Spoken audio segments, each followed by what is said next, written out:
السلام علیکم ورحمۃ اللہ وبرکاتہ۔ کیسے ہو آپ سب؟ امید کرتی ہوں خیریت سے ہوں گے۔ تو چلے شروع کرتے ہیں ہینا اسد کی کہانی تھام لو دامن کا اگلا حصہ۔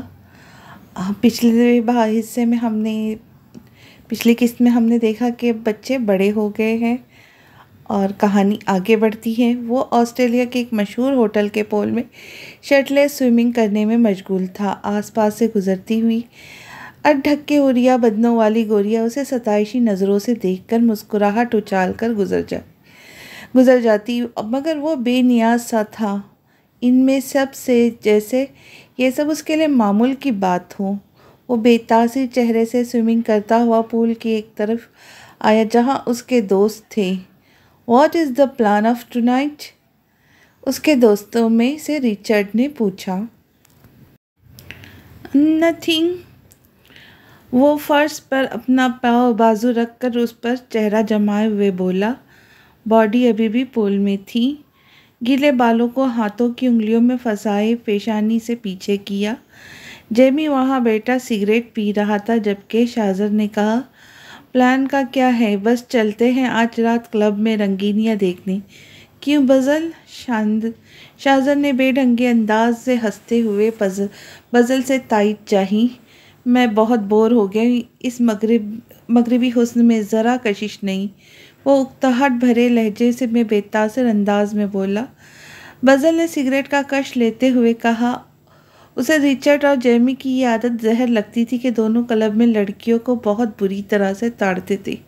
شروع میں تو دونوں کافی اصرار کر کے اسے کلب لے جاتے، مگر آہستہ آہستہ یہ اس کی عادت بن گئی۔ کلب جا کر جیمی اور رچرڈ تو ڈرنک کر کے لڑکیوں کو ڈانس کرتا دیکھتے اور ان کے ساتھ جا کر ڈانس کرتے، مگر بزل کو ان سب میں کوئی دلچسپی نہیں تھی۔ وہ کلب جا کر صرف سگریٹ پیتا تھا۔ یہ بھی انہی دونوں کی عنایت تھی۔ زبردستی سے اسموک کرا کرا کے اس کی عادت بنا دی۔ البتہ ڈرنک بزل نے کبھی نہیں کی اور لڑکیوں میں اسے شروع سے ہی کوئی انٹرسٹ نہیں تھا۔ وہ یوں ہی تھا۔ "تم پاکستان جا رہے ہو؟" شاہزر نے پوچھا۔ فیملی تو چلی گئی ہے، میں بھی سوچ رہا ہوں اس بار مما کی بات رکھ ہی لوں اور ایک بار پاکستان جا کر بھی دیکھ لوں۔ آخر پاکستان میں ایسا کیا رکھا ہے جہاں ماما کب سے جانا چاہتی تھی؟ "تجھے دیکھا تو یہ جانا صنم، پیار ہوتا ہے دیوانہ صنم، اب یہاں سے کہاں جائیں ہم، تیری باہوں میں مر جائیں ہم." اس نے دلربا انداز میں ڈریسر کے سامنے کھڑی اپنی بیوٹیفل کے گرد اپنے باہوں کا حصار کھینچتے ہوئے دھیمے سروں میں گنگنایا۔ نظریں ابھی بھی اس کے دلکش سراپے پہ جمی تھی، جو وقت گزرنے کے ساتھ بالکل بھی نہ بدلا تھا۔ یہ شاید اس کے ہمسفر کی محبت کی عنایت تھی کہ اتنے سالوں بعد بھی وہی متناسب سراپا اور دلکش حسن کے جلوے بکھیرتی تھی۔ آج تمر کی ہلکی سبز آنکھوں میں اپنے مجازی خدا کے لیے وہی الگ ہی چمک تھی جو وامک کی آنکھوں میں اس کے لیے تھی۔ ایک دوسرے کے ساتھ نے انہیں مکمل کر دیا۔ آج ایسا وقت تھا کہ دونوں ایک لمحے بھی ایک دوسرے کو دیکھ نہ لے تو چین نہ پاتے تھے۔ وامک اب عمر گزرنے کے باوجود اور رومانٹک ہوتے جا رہے۔ اس نے اپنے بالوں کو نیچے سے پرمز ڈال کر انہیں ہائی ٹیل میں مکمل کیا۔ "اس میں میرا کیا قصور؟ تم وقت گزرنے کے ساتھ اور دلکش ہوتی جاؤ تو میں رومانٹک بھی نہ ہوں؟ یہ تو غلط بات ہوئی نا۔" "اچھا چھوڑے نا۔"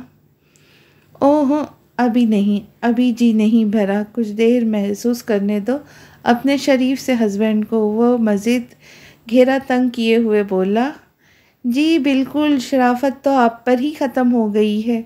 وہ مذاق اڑاتے ہوئے بولی۔ "یہ اب تم مجھ پہ الزام لگا رہی ہو؟" وہ منہ پھلا کر بولا۔ "وامک، آپ کو یاد ہے ہمیں آج بزنس پارٹی میں جانا ہے؟ وہاں آج ہمارے کانٹریکٹ کا فیصلہ ہونا ہے۔" "یاد ہے اچھے سے مجھے، مگر میں تبھی جاؤں گا جب تم مجھے تیار کرو گی۔" "یہ کس قسم کی انوکھی فرمائش کی ہے آپ نے؟" وہ ہنس کر بولی۔ "آپ کے جوان بچے اور آپ خود بچے بنے پھر رہے، پلیز تنگ مت کریں نا، اور جلدی سے تیار ہو جائیں۔ دیکھیں میں ٹھیک لگ رہی ہوں؟" اس نے آئینے میں ایک سرسری سی نظر ڈالتے ہوئے پوچھا۔ "اب تم نے یہ پوچھ ہی لیا ہے کہ تم کیسی لگ رہی ہو تو یہ بتاؤ، مجھ پر فرض ہو گیا ہے۔" وہ اس کی آنکھوں میں شرارت دیکھ کر اس نے جھنجھلا کر کہا، آپ نہیں سدھریں گے۔ وہ مسکرا کر بولی، بچے یونیورسٹی چلے گئے؟ وامک نے پوچھا۔ جی وہ تو کب کے نکل گئے۔ وامک، اگلے ماہ ان دونوں کا برتھ ڈے آنے والا ہے۔ ہاں یاد ہے مجھے۔ سب ہونے کے باوجود دل میں ایک خلش باقی ہے۔ یہ بات کرتے ہوئے اس کا لہجہ بھرا گیا۔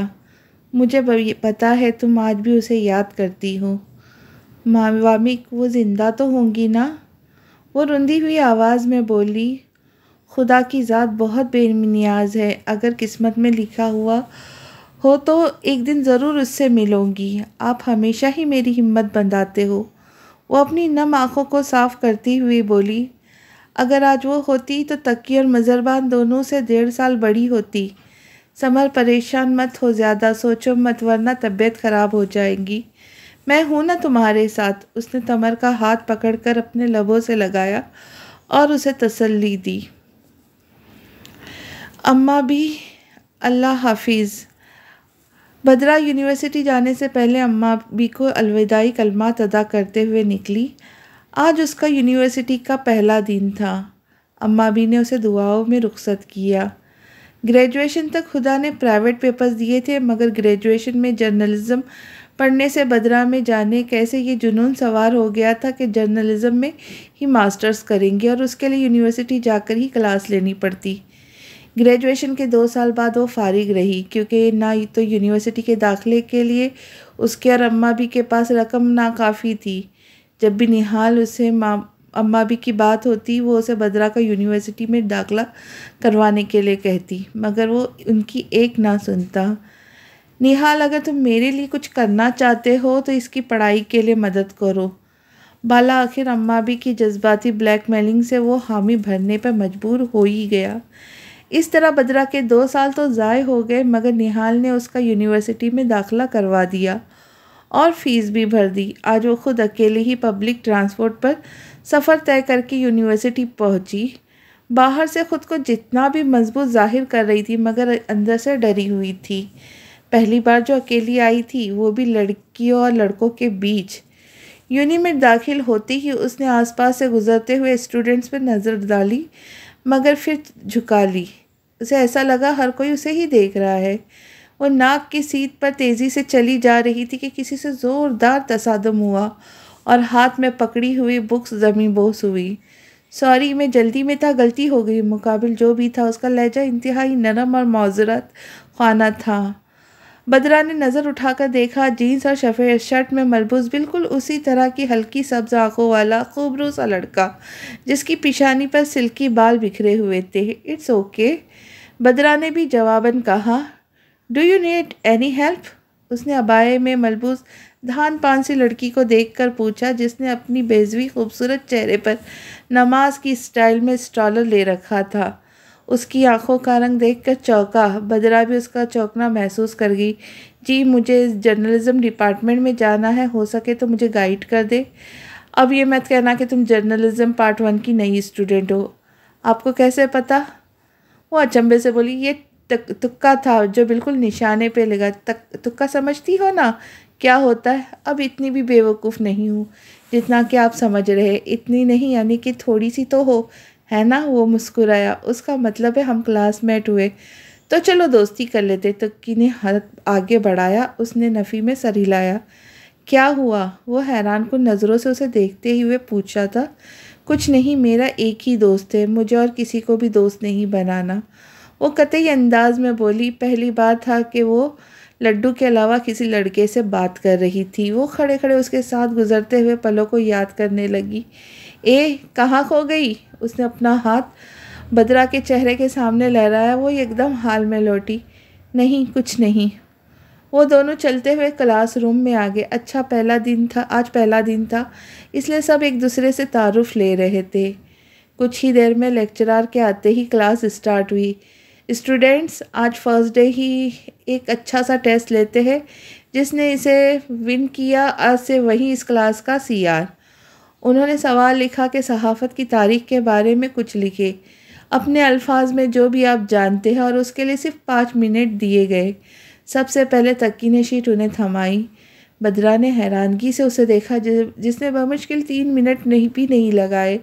سب کے ٹیسٹ چیک کرنے کے بعد اب تھی نتائج کی باری، جس میں ون کیا تقی نے۔ سب نے اسے نئے عہدے پر مبارکباد دی سمیت بدرا کی۔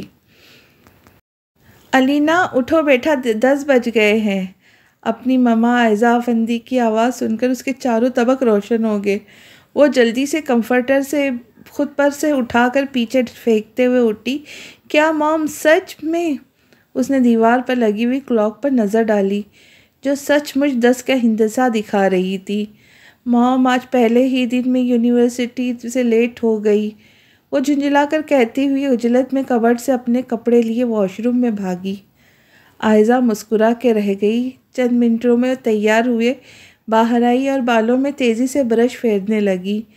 ناشتہ ریڈی ہے، کر کے جانا، عائزہ نے اس سے کہا۔ نہیں مام، پہلے سے ہی بہت لیٹ ہو گیا ہے، کینٹین سے کچھ لے لوں گی۔ وہ اپنی ضروری چیزیں اٹھائے باہر نکل گئی۔ عائزہ کے شوہر دائم آفندی بزنس کی وجہ سے آسٹریلیا میں ہی رک گئے تھے، مگر علینا کی عمر کو دھیان میں رکھتے ہوئے عائزہ نے پاکستان واپسی کا فیصلہ کیا، کیونکہ وہاں مسلم کمیونٹی میں کوئی بھی قابل قبول رشتہ نہیں مل رہا تھا۔ اس لیے اس نے سوچا کہ پاکستان واپس جا کر اس کے باقی کی تعلیم بھی وہیں پوری کریں گی، پھر شادی بھی۔ عائزہ کے 2 بچے تھے، علینا اور بزل۔ علینا تو اس کے ساتھ آ چکی تھی پاکستان، بزل نہیں آیا، مگر اس نے وعدہ کیا تھا آنے کا۔ دیکھو اب وہ وعدہ کب پورا کرتا ہے۔ عائزہ نے آبائی گاؤں جانے کی بجائے شہر میں رہنے کو ترجیح دی، کیونکہ یہاں سے یونیورسٹی کا راستہ مختصر تھا۔ عائزہ نے اپنے اکلوتے بھائی نہال سے کہہ کر اس کی سوسائٹی میں خوبصورت سا گھر خرید لیا تھا۔ اب وہ علینا کے ساتھ وہیں رہائش پذیر تھا۔ آج کا پہلا دن تھا، اس لیے کچھ ٹیچرز بھی مسنگ تھے۔ وہ دونوں 3 پیریڈ اٹینڈ کیے، اب گراؤنڈ میں سے گزر کر کینٹین کی طرف جا رہے تھے کہ راستے میں شناسا سا چہرہ دیکھ کر رکی۔ مقابل موجود شخصیت بھی حیرت انگیز نظروں سے اسے دیکھنے لگی۔ بدرا، تم نے یہاں ایڈمیشن لے لیا؟ وہ تیز تیز قدموں سے چلتی ہوئی اس کے قریب آئی اور پرمسرت انداز میں بولی۔ جی، آج فرسٹ ڈے ہے، بدرا نے بتایا۔ میرا بھی۔ تقی ان دونوں کی باتیں کرتا دیکھ رہا تھا۔ ہیلو، آئی ایم تقی، اس نے اپنا تعارف کرایا۔ ہائی، آئی ایم علینا۔ آپ کون سے ڈپارٹمنٹ میں ہیں؟ بدرا نے اس سے پوچھا۔ میں MBA میں، علینا نے بتایا۔ اور ہم دونوں جرنلزم ڈپارٹمنٹ میں، تقی بولا۔ ویسے میرا بھائی MBA ہی کر رہا ہے، سیم لائک یو، شاید آپ دونوں وہاں مل جائے، تقی نے علینا سے کہا۔ Maybe. وہ لاپرواہی سے پونی ٹیل کو جھٹک کر پیچھے کرتی ہوئی ادا سے بولی۔ تقی نے دونوں پر غور کیا، ایک مشرق تو دوسری مغرب۔ جہاں بدرا عبائے اور حجاب میں تھی، وہاں دوسری جانب علینا جینز اور ٹاپ میں اسکارف گلے میں ڈالے ہوئے تھی۔ تو پھر ان دونوں میں کیا تعلق، اس نے سوچا۔ بدرا، یہ علینا آپ کی کزن ہے؟ تقی بالآخر ذہن میں آیا ہوا سوال زبان پر لے ہی آیا۔ بس ہم جانتے ہیں ایک دوسرے کو، بدرا نے بس اتنا ہی کہا۔ اب تو 3 پیریڈ گزر بھی چکے، بدرا نے اسے آگاہ کیا۔ بس کیا بتاؤ، رات کو ایک مچھر سے میری بائک کا ایکسیڈنٹ ہو گیا تھا۔ پین کلر کھا کر سوئی تھی، تھکاوٹ کی وجہ سے آنکھ دیر سے کھلی۔ اس نے لب سکیڑ کر کہا۔ مچھر سے ایکسیڈنٹ، وہ بھی بائک کا؟ یہ بات کچھ ہضم نہیں ہوئی۔ تقی نے بھی بات میں اپنا حصہ لیا۔ اسے یاد کر کے علینا کے لبوں کو مسکراہٹ نے چھوا۔ ویسے اچھا خاصا ہینڈسم سا تھا، مگر اس نے میرا نام ہی اتنا چیپ رکھا کہ میں نے بھی اس ڈھکن کا نام مچھر رکھ دیا۔ لگتا ہے ایکسیڈنٹ والے نے کچھ زیادہ ہی بدتمیزی کی ہے، جو اس کو لمحے بہ لمحہ نیت نئے ناموں سے نوازا جا رہا ہے، تقی نے استہزائیہ انداز میں کہا۔ Let's be friend. تقی نے اپنا ہاتھ آگے کیا، جس پر پہلے علینا نے اپنا ہاتھ رکھا، پھر بدرا نے۔ تینوں کو ایک دوسرے کو دیکھ کر مسکرانے لگے۔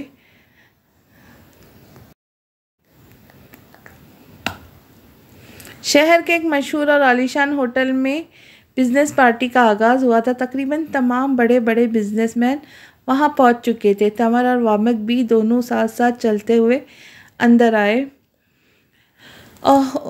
اوہ ہیلو مسٹر وامک، کیسے ہیں آپ؟ ملک حامد نے اس کی طرف ہاتھ بڑھاتے ہوئے پوچھا۔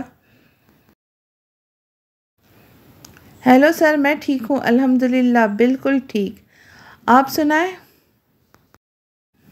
بس شکر ہے اللہ کا، سلسلہ چل رہا ہے، انہوں نے عاجزانہ انداز میں کہا۔ بس کچھ ہی دیر میں پتہ چل جائے گا کہ یہ غیر ملکی کمپنی کا کانٹریکٹ کس کے نام ہے۔ ویسے اندر کی بات آپ کو بتاؤں مسٹر وامک، انہوں نے رازدارہ انداز میں تھوڑا قریب ہوتے ہوئے کہا، ٹینڈر میں جو کوٹیشن آپ نے بھری تھی، اس سے کچھ ملتی جلتی کوٹیشن ہی شاہ انڈسٹریز نے بھی بھری تھی۔ اب دیکھیں کون حقدار بنے گا۔ انہوں نے پاس سے گزرتے ہوئے ایک شخص کو روک کر کہا، رکیے سر۔ وہ رکا۔ ان سے ملیے، یہ ہے مسٹر نہال شاہ، آپ میں اور ان کی کمپنی میں مقابلہ ہے۔ اور ان سے ملیے مسٹر نہال شاہ، یہ ہے گرویزی انڈسٹریز کے مالک مسٹر وامک گرویزی۔ دونوں نے ایک دوسرے سے ہاتھ ملایا۔ اور یہ ہے ان کی پارٹنر مسز وامک گرویزی۔ تمر جو ویٹر سے جوس کا گلاس لیے پلٹی تھی،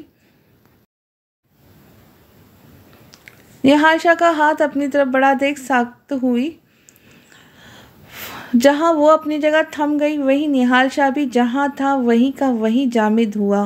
اس نے ایک نظر سامنے کھڑی تمر پر ڈالی، جو لیڈیز اسٹائلش بلیک پینٹ کوٹ میں ملبوس تھی۔ پہلے سے بھی زیادہ دلکش اور مکمل لگی۔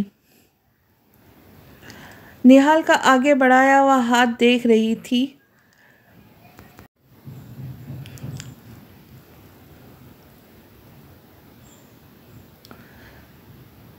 اوپر شور سمندر تھے میرے پاؤں میں، اب کے ڈوبے ہیں تو سوکھے ہوئے دریاؤں میں، اور نارسائی کا یہ عالم ہے کہ اب یاد بھی نہیں تو بھی شامل تھا کبھی میری تمناؤں میں۔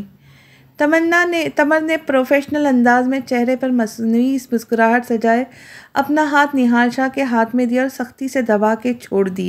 نہال شاہ جیسے اس کے عمل سے ہوش میں آیا تھا۔ ڈائز پر کھڑے چینی کمپنی کے ڈائریکٹر چنگ پنگ نے اپنی بات کا آغاز کیا تو سب ادھر متوجہ ہوئے۔ ان کے ساتھ ٹرانسلیٹر بھی تھا جو ان کے بولنے کے بعد اردو میں ترجمہ کر رہا تھا۔ وہ دونوں ایک دوسرے کا ہاتھ تھامے شان سے چلتے ہوئے اسٹیج پر گئے۔ سر جوس ویٹر نے ان کی نظروں کا ارتکاز توڑا تھا۔ نہال نے ایک اچٹی سی نظر اس پر ڈال کر ٹرے سے ایک گلاس اٹھایا۔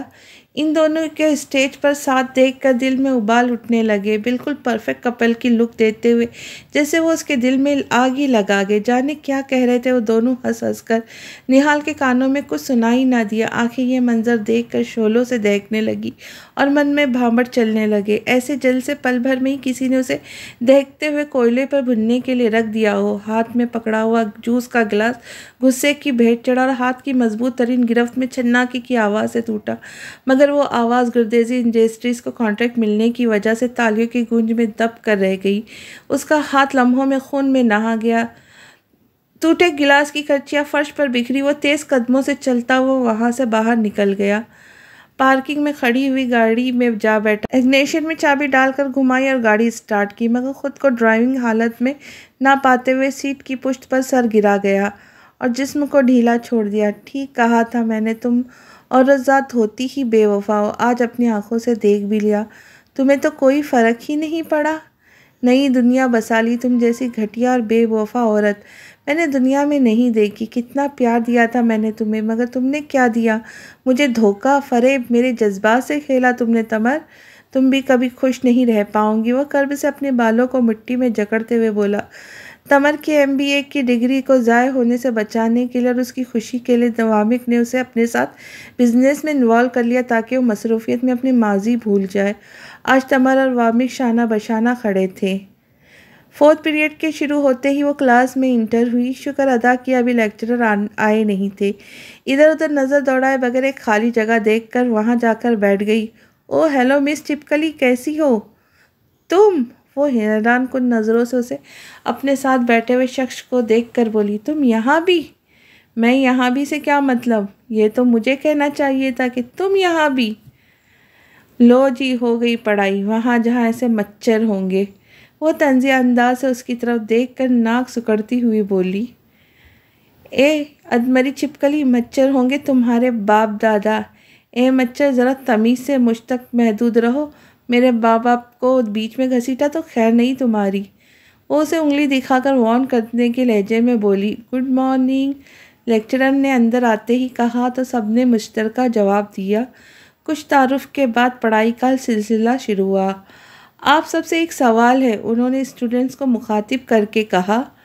What do you know about human resource management? ٹھیک ہے، میں بنا لوں گی، اس نے کمپیوٹر اسکرین پر نظریں مرکوز کرتے ہوئے جواب دیا اور انگلیوں کے بورڈ پر حرکت کر رہی تھی۔ تم یہاں کیا کر رہے ہو؟ مظہربان کی نظر پاس کھڑی الینا پر گئی تو اس نے پوچھا۔ تم سے مطلب یہ جگہ کیا تمہارے باپ کی ہے؟ تم میرے باپ کو بیچ میں مت گھسیٹو، وہ انگلی سے وارن کرتا سرد لہجے میں بولا۔ لگی نا آگ؟ مجھے بھی ایسی ہی لگی تھی جب تم نے میرے باپ دادا کو گھسیٹا تھا اس دن۔ وہ بھی ایک ایک لفظ چبا چبا کر گررائی۔ بس بھی کرو تم دونوں، تقی نے ان دونوں کو جھگڑتے دیکھ کر سلاجو انداز میں کہا۔ لگتا ہے کلاس میں اچھا انٹروڈکشن ہو چکا ہے آپس میں، تقی نے کان کھجاتے ہوئے رازدارانہ انداز میں الینا کے پاس جا کر کہی۔ تم بڑی اس کی طرفداری کر رہے ہو، کس خوشی میں؟ مظہربان نے تقی سے ابرو اچکا کر پوچھا۔ میں نے کب اس کی سائیڈ لی؟ میں تو تم دونوں کو خاموش کروا رہا تھا۔ آپ سب مت لڑے پلیز۔ بدرا جو ایک کب سے خاموش تماشائی بنی سب کی سن رہی تھی بول اٹھی۔ تقی جلدی چلو یار، میچ شروع ہونے والا ہے بڈی کا۔ کون سا میچ؟ الینا نے پوچھا۔ فٹ بال میچ، وہ بھی صوبائی لیول کا، ہماری یونیورسٹی کا دوسری یونی سے ہے۔ اس میں میرا دوست لیڈ کر رہا ہے اور اسے یونی کے ہر گیم کا چیمپئن ہے۔ مظہربان نے غصہ بھلائے اسے ہر بات سے آگاہ کیا کیونکہ یہاں بات تھی اس کے بیسٹ بڈی کی۔ پھر تو میں بھی چلوں گی، وہ خوشی سے بولی۔ مجھے بھی لائیو دیکھنے کا بہت شوق تھا۔ بدرا تم بھی چلو، ہم باقی کا کام پھر کر لیں گے، تقی نے اسے کہا۔ نہیں آپ لوگ جائیں، میں کام کر لوں گی، وہ دراصل میرے پاس گھر میں کمپیوٹر یا لیپ ٹاپ نہیں ہے، اس لیے یہیں کام ختم کروں گی، اس نے ہچکچاتے ہوئے اپنی مجبوری بتائی۔ چلو ٹھیک ہے، جیسی تمہاری مرضی، اس نے ہلکے پھلکے انداز میں کہا۔ پھر وہ تینوں بھی گراؤنڈ کی طرف بڑھ گئے۔ کمنٹری کی فرائی سے سر اعجاز سر انجام دے رہے تھے، مائک پر ان کی آواز گونج۔ میچ کی شروعات ہو گئی۔ اورنج کٹ میں سندھ یونیورسٹی کی ٹیم اور بلیو کٹ میں داہنے سے بائیں کی طرف اٹیک کریں گی تو وہیں سے پنجاب یونیورسٹی کی ٹیم بائیں سے دائیں کی طرف حملہ کریں گی اور جیتیں گی وہی ٹیم جس میں جوش و جذبہ اور لگن ہوگی۔ پہلا اٹیک پنجاب یونیورسٹی کی طرف سے بنتا ہوا وراق کی طرف سے احمد کے لیے وراق کے تھرو بال اور ان کا کراس ایڈومیٹیا کے پاس موقع بن سکتا تھا۔ شاندار ہیپن، لیکن تعریف کرنی پڑے گی سندھ یونیورسٹی کی گول کیپر عابس کی، جو بال فور فاسٹ پوسٹ کی طرف جا رہی تھی، آخری لمحے میں پنچ آؤٹ کیا، لیکن پنجاب یونیورسٹی نے پہلا کارنر جیت لیا۔ اس مقابلے کا اب تک پنجاب یونیورسٹی نے 5ویں ایڈیشن میں کل ملا کر 12 گول فری کک اور کارنر کے ذریعے کیے، لیکن فائنل مقابلے پہ 13واں گول جو سب سے زیادہ اہم ہے، کیا وہ کر پائیں گے؟ احمد سندھ یونیورسٹی کا ایک لمبا گول لیتے ہوئے سینئر سرکل کے بالکل پاس سے بال کو سائیڈ لائن سے بالکل قریب پہنچاتے ہوئے، مگر بال شکیل کے پاس، اب بال علی کے پاس، ایک دوسرے کو پاس دیتے ہوئے ڈی کے اندر بال پہنچ کے ایک لمبا پاس کیا، مگر یہ کیا، ایک بار پھر سے ناکام کر دیا گول کیپر نے۔ اور 21 منٹ کی اس کھیل میں آیا وقفے کا وقت۔ جس طریقے سب کے جسم کھیل کے دوران پسینے سے شراب ہوتے، سب رکے۔ وقفے کے بعد کھیل دوبارہ سے شروع ہوا، مگر ابھی تک دونوں ٹیمیں گول کرنے میں ناکام رہی۔ جو وقت گزر رہا تھا، کھیل بھی اب کرو یا مرو کا وقت آن پہنچا تھا۔ گرما گرمی کا ماحول تھا، ہر کوئی اپنا بیسٹ دینے کو تھا۔ علی اور شکیل کا بال کو لے کر ٹکراؤ ہوا، مگر ریفری فوراً ہی وہاں پہنچ گئے۔ وراق نے علی کے شانے پر ہاتھ رکھ کر اسے پرسکون کرنا چاہا اور آنکھ جھپک کر تسلی آمیز انداز میں سے دیکھا۔ عامر جو سندھ یونیورسٹی سے ہے، انہوں نے بال نیٹ میں ڈالنے کی کوشش کی، مگر دوسری سائیڈ کے گول کیپر نے بال کیچ کر کے ایک لمبی کک لگاتے ہوئے بال دور پھینک کر اس کو گول کو ناکام بنا دیا۔ شکیل بال کو لے کر آگے بڑھ رہے تھے کہ علی سے ٹکرا گئے اور گر گئے۔ علی بال کو لے کر آگے بڑھتے ہوئے سائیڈ لائن کے قریب سے ہوتے ہوئے بال وراق کے پاس کی۔ اس نے فائنل لائن کے پاس سے ایک شاندار کک لگاتے ہوئے بال کو گول پوسٹ پہ ڈال دیا اور سندھ یونیورسٹی کی جیت کے خواب کو چکنا چور کر دیا۔ سیٹی بجی اور مقابلہ ختم۔ تالیوں کی گونج پنجاب یونیورسٹی کی شاندار کارکردگی کو سراہا جا رہا تھا اور یہ سب کریڈٹ جاتا تھا قدراک کو، جس نے ہمیشہ سے اپنی یونیورسٹی کے سر اپنی شاندار کارکردگی سے بلند کیا تھا، چاہے وہ مقابلہ پڑھائی کا ہو یا کسی بھی کھیل کا۔ اب وراق کھڑا اپنی ٹیم کے ساتھ ٹرافی وصول کر رہا تھا۔ مظہربان نے فون نکال کر اس کی تصویر لی۔ ابے او گھامڑ، تیرے پاس موبائل تھا تو مجھے کال کر کے بلا لیتا، تقی نے مظہربان کی گردن پر ہلکی سی چپت رسید کرتے ہوئے کہا۔ علینا انہیں دیکھ کر دانت نکالنے لگی۔ ہاں یار، یہ تو میں نے سوچا ہی نہیں۔ یہ کہتے ہوئے اس کی نظر علینا پر پڑی جو اسے دیکھ کر ہنس رہی تھی۔ تم کیوں دانت نکال رہی ہو؟ اس نے اسے تیکھے چکنوں سے گھور کر بولا۔ بڑی کوئی سوغات ہو تم جو تمہیں دیکھ کر اپنے موتیوں جیسے نایاب دانتوں کی نمائش کروں گی، یا تم کوئی جناتی مخلوق ہو جو تمہیں دیکھ کر ڈر کے مارے میری بچی سی باہر آ گئی؟ اس کا کرارا سا جواب سن کر اس کے سبھی پیشانی پر بل نمودار ہوئے، جبکہ تقی دونوں کی نوک جھوک پر خفیف سا مسکرایا۔ ابھی وہ کوئی جوابی کارروائی کرتا کہ گراؤنڈ میں موجود وراق نے اسے اپنے پاس آنے کا اشارہ کیا۔ مظہربان اس کے پاس سے جانے کے لیے اٹھا تو تقی اور علینا بھی اس کی تقلید کے وہ تینوں گراؤنڈ میں پہنچے تو مظہربان نے وراق کو مبارکبادی دی۔ تقی اور علینا نے بھی۔ پلیز ایک سیلفی ہو جائے، علینا نے وراق سے کہا جس نے ہاتھ میں ٹرافی اٹھا رکھی تھی۔ یا شیور، وراق نے کہا اور مظہربان کو دھکا دیے وراق کے ساتھ کھڑی ہوئی۔ مظہربان نے تعصب سے سر ہلایا۔ سڑو، وہ منہ بنا کر اسے چڑھاتی ہوئی بولی۔ ایک طرف علینا، درمیان میں وراق اور دوسری طرف تقی، تینوں نے مل کر سیلفی بنانی چاہی تو مظہربان نے جھٹ پیچھے سے آ کر اپنا چہرہ بھی آگے کیا اور علینا کے سر پر انگلیوں سے سینگ بنائے۔ اتنے میں سیلفی بن چکی تھی۔ علینا نے کھا جانے والی نظروں سے اسے دیکھا۔ مظہربان حملے سے بچنے کے لیے آگے اور علینا اس کے پیچھے۔ آج کی کہانی یہیں تک۔ انشاءاللہ ملتے ہیں جلد ہی۔ آپ کو کہانی پسند آئی ہوگی تو ضرور لائک کریں اور شیئر کرنا نہ بھولیں۔ نئے آنے والوں سے درخواست ہے کہ چینل کو سبسکرائب ضرور کریں تاکہ میری آنے والی ویڈیو آپ تک جلد از جلد پہنچ سکے۔ تو ملتے ہیں جلد ہی، تب تک خوش رہے، خوشیاں بانٹیں اور دعاؤں میں یاد رکھیں۔ اللہ حافظ۔